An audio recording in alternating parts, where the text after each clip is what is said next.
cosinusrelationerne. Dem her bruger man til siderne, og dem her bruger man til vinklerne. Og nu skal vi så regne beviset for cosinusrelationerne. Vi har så tegnet en trekant, hvor vi så har tegnet højden fra BA for at få to trekanter, som begge er retvinklede. Vi starter så med at tage Pythagoras sætning på den ene trekant.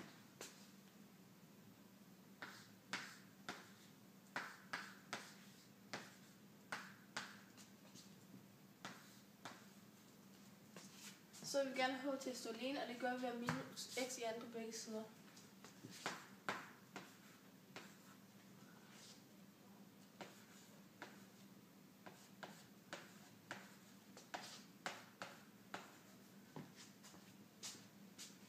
Sådan, nu står h i anden alene, og det skal vi så også gøre med den anden trekant.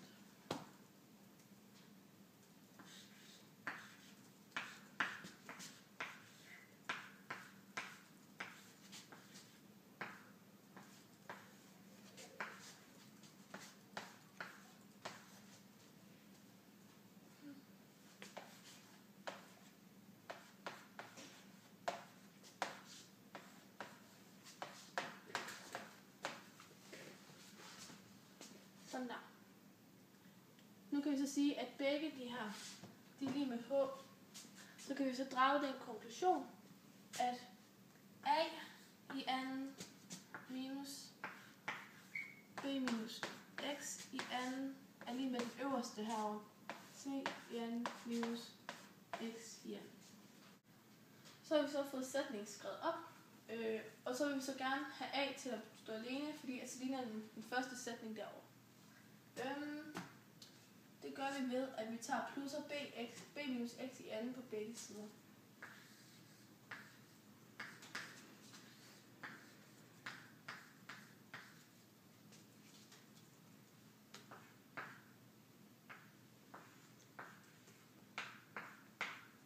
Du mangler et eller andet. Gør du ikke? Nej, det gør du ikke. Det var mig. Godt. Prøv at se. Så tager vi så og bruger kvadratkvotienten sætning for at få denne her til at gå ud og væk. Det gør vi så jeg kommer til at stå.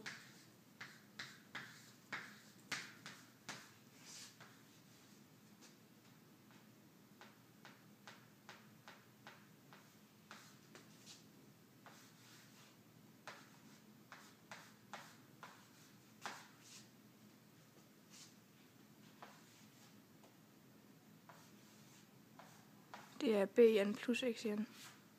Er det plus der? Og der står også plus der ved b i anden. B, ja. Plus her. Super. Sådan der. Så kan vi så få dem her til at gå ud med hinanden. Og så står der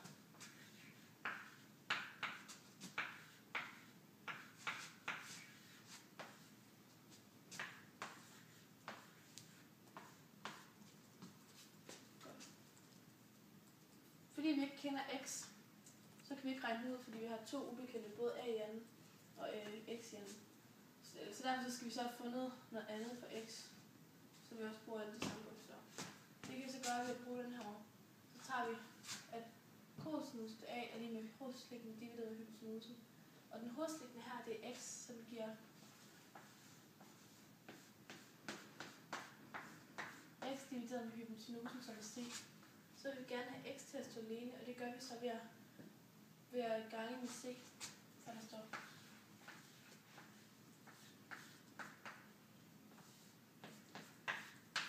Så er der så en anden værdi for x, som vi så kan sætte ind, og det gør vi så.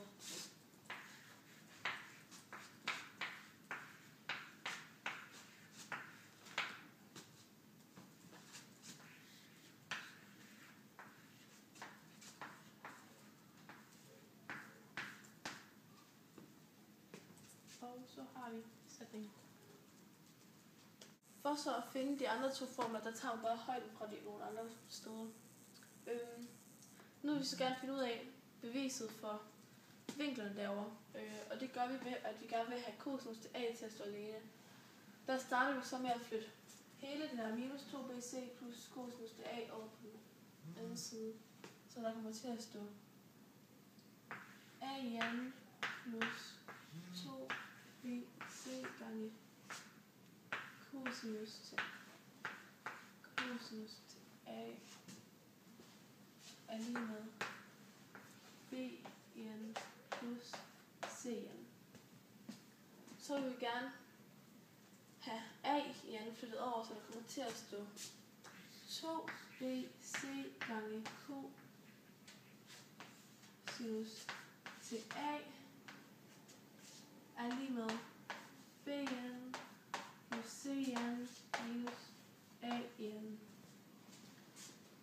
Så for at få cosinus til at isolere, så skal vi det her flytte over på den anden side, og det gør vi ved at dividere med 2bc. Så det kommer til at stå cosinus til a er lige med bn plus cn minus a i n divideret med 2bc. Og så er vinklet. Og på samme måde, der finder man bare ud af den her, når man har regnet de andre ud ved at finde højden fra de andre vinkler.